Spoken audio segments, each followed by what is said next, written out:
Samajwadi party क्योंकि इतनी बड़ी टक्कर में रही फिर भी कुछ ना हाथ में आना तो बहुत बड़ी बात और ये साफ तौर पर दिखाई दे रहा है बीजेपी की जो जीत है।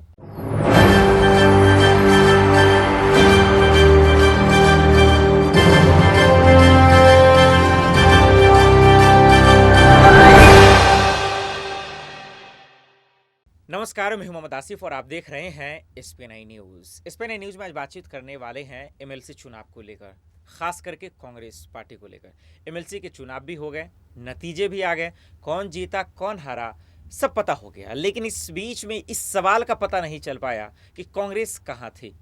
कांग्रेस क्यों एमएलसी चुनाव में भाग ही नहीं ले पाई? क्या मैदान खेला शुरू होने से पहले ही क्या हार मान ली? अगर ऐसा है तो क्या वाकई में अब वक्त आ गया है कि सोनिया गांधी और प्रियंका गांधी को इस्तीफा दे देना चाहिए? और ऐसा सवाल क्यों? वो इसलिए क्योंकि सोनिया गांधी अध्यक्ष है और प्रियंका गांधी यूपी की प्रभारी भी थी। विधानसभा चुनाव उनके हाथ से चला गया, एमएलसी चुनाव में नामो निशान नहीं। आखिर कांग्रेस ऐसा कैसे कर सकती है, क्योंकि विपक्ष की सबसे बड़ी पार्टी है देश में? इन्हीं तमाम सवालों पर बातचीत करने वाले हैं बेहद खास मेहमान मेरे साथ मौजूद हैं। साक्षी, आपका बहुत बहुत स्वागत है। सबसे पहले तो एमएलसी चुनाव पे आपका जो है पॉइंट्स लेना चाहता हूँ। पहले विधानसभा चुनाव में जबरदस्त जीत होती है बीजेपी की, प्रचंड जीत होती है, उसमें टक्कर समाजवादी पार्टी देती है। एमएलसी चुनाव होते हैं, इसमें भी बीजेपी जबरदस्त जीत करती है, 36 में से 33। समाजवादी पार्टी का सुपरा साहब और तमाम विपक्ष तो दिखाई नहीं देता। क्या कांग्रेस बीएसपी का न होना इसका पूरा फायदा बीजेपी उठाई है, या फिर विधानसभा चुनाव के नतीजों को देखते हुए जनता ने एमएलसी चुनाव में भी बीजेपी को साथ दिया? देखिए, ज़रूरी नहीं है कि यूपी विधानसभा चुनाव की वजह से ही इस बार फिर से बीजेपी एमएलसी चुनाव में अपना परचम लहरा पाई, लेकिन कहीं ना कहीं उन चीज़ों से बीजेपी ने वहाँ ऐसा काम किया है जिसकी वजह से बीजेपी यहाँ आई। क्योंकि एक इतिहास रचना, आपको पता है कि इस बार योगी आदित्यनाथ ने एक इतिहास रच दिया इस तरह से 33 सीटों का आना इस एमएलसी चुनाव में। तो कहीं ना कहीं जो वहाँ के जनता है उनको बीजेपी पसंद है, कि वो चाहते हैं कि वो बीजेपी दोबारा आए। तो इन चीज़ों को लेकर समाजवादी पार्टी क्योंकि इतनी बड़ी टक्कर में रही फिर भी कुछ ना हाथ में आना तो बहुत बड़ी बात और ये साफ तौर पर दिखाई दे रहा है बीजेपी की जो जीत है। बिल्कुल, विधानसभा चुनाव में जो नतीजे आए कांग्रेस के लिए, साक्षी, वो नतीजे समाजवादी पार्टी के लिए भी आए एमएलसी चुनाव में। 0 2 से 3 सीटें विधानसभा चुनाव में आए कांग्रेस को।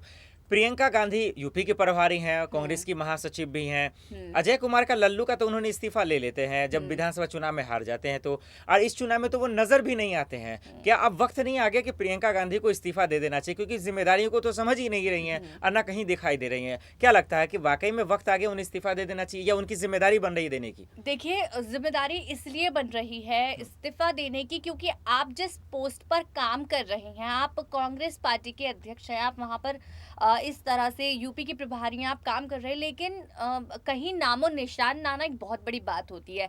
आप वहां डिजर्व ही नहीं कर रही हैं क्योंकि आपका वहां कोई काम दिख नहीं रहा, ये बड़ी बात सामने आ रही है।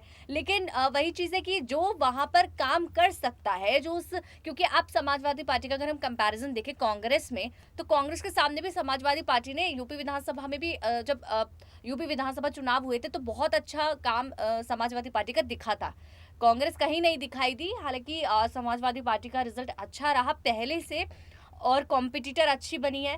वहीं प्रियंका गांधी जो है वो उनका कहीं कांग्रेस का नाम निशान तो आ ही नहीं रहा है, तो उसकी वजह से प्रियंका गांधी पर यही चीजें लग रही हैं कि वो उनका काम जो है वो कहीं दिखाई नहीं दे रहा। बिल्कुल। तो अब इस्तीफा का नतीजा जो है वो ये आ रहा है, और यही वजह है कि आज लोग भी मांग कर रहे हैं। और सही बात है कि अगर आप ग्राउंड पे नहीं होंगे तो कांग्रेस का बद से बदतर हाल हो जाएगा। लेकिन जब प्रियंका गांधी कांग्रेस की महासचिव है और उनकी इतनी जिम्मेदारी बनती है, साक्षी, तब तो सोनिया गांधी कांग्रेस की अध्यक्ष हैं, पूरी कांग्रेस टीम की जिम्मेदारी उसके पास है। इसके बावजूद भी आज न उसके टीम में, न उनके कार्यकर्ताओं नेता में, न जोश जुनून कुछ भी नहीं आया है। तो क्या G23 के नेता जो है बाकी वो भी इस्तीफे की मांग कर रहे थे कि वो बुजुर्ग हो गई हैं, उनसे कांग्रेस का भागदौड़ नहीं संभाला जा रहा है, उन्हें इस्तीफा दे देना चाहिए? तो आखिर वो दे क्यों नहीं रही, ये सवाल उठ रहा है। और नहीं, आगामी चुनाव को लेकर तैयारियां भी दिख रही हैं। देखिए, तैयारियां तो दिख रही हैं, बिल्कुल सही कहा आपने। चाहे कर्नाटक हो और जगह पर वो कोशिश कर रहे हैं रैलियों की, या कोशिश कर रहे हैं कहीं ना कहीं कनेक्ट करने की।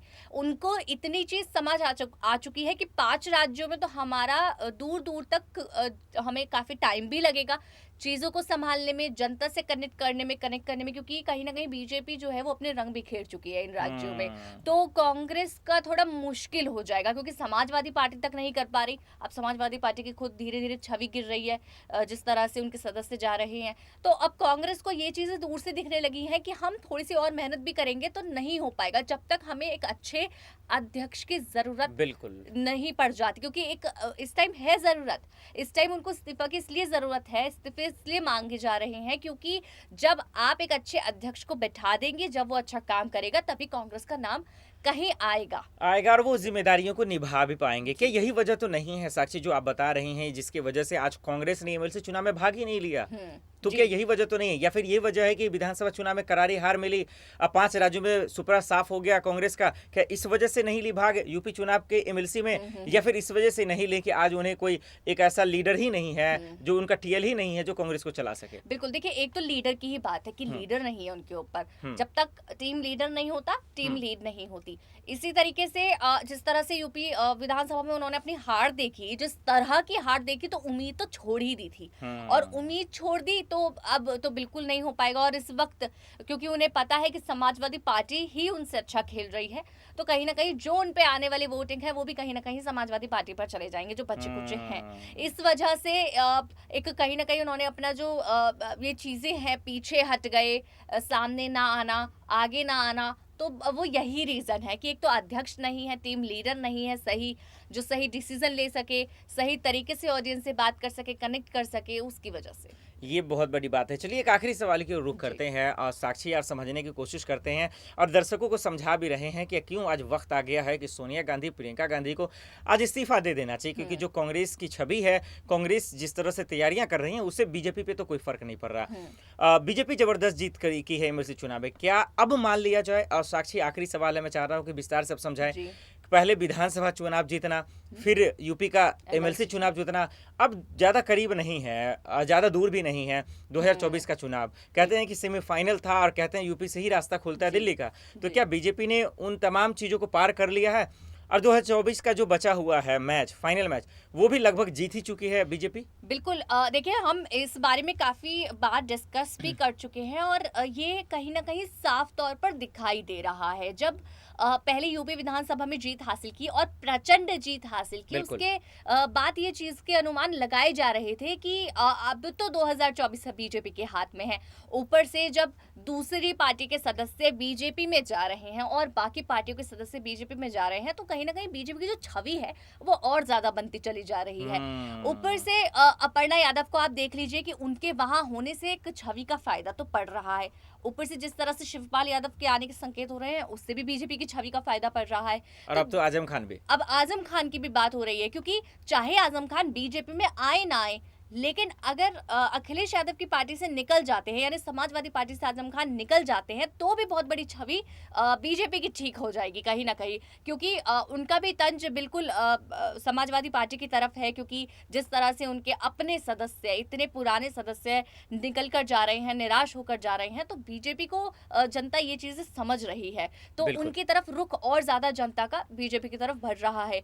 इसी के साथ जिस तरह से बीजेपी ने यूपी इसमें एमएलसी चुनाव में कमाल करके दिखाया, तो ये रिजल्ट साफ तौर पर 2024 का दिख रहा है कि क्या होने वाला है। लोगों का यकीन भी और बढ़ गया और इसीलिए कहते हैं खास करके हमेशा, और ये कहा भी जाता है और सुनने को मिलता है कि हम तो डूबे सनम, आपको भी ले डूबे। कांग्रेस तो डूब गई थी 2022 में ही और उसके बाद एमएलसी चुनाव में अब तो सपा भी चली गई। बहुत बहुत शुक्रिया साक्षी हमें इन तमाम सवालों का जवाब देने के लिए। देखते हैं कि कांग्रेस का रवैया और उनका रणनीति 2024 के लिए किस तरह का रहता है। फिलहाल के लिए इतना ही। बाई खबरों के लिए देखते रहे एसपीएन न्यूज़।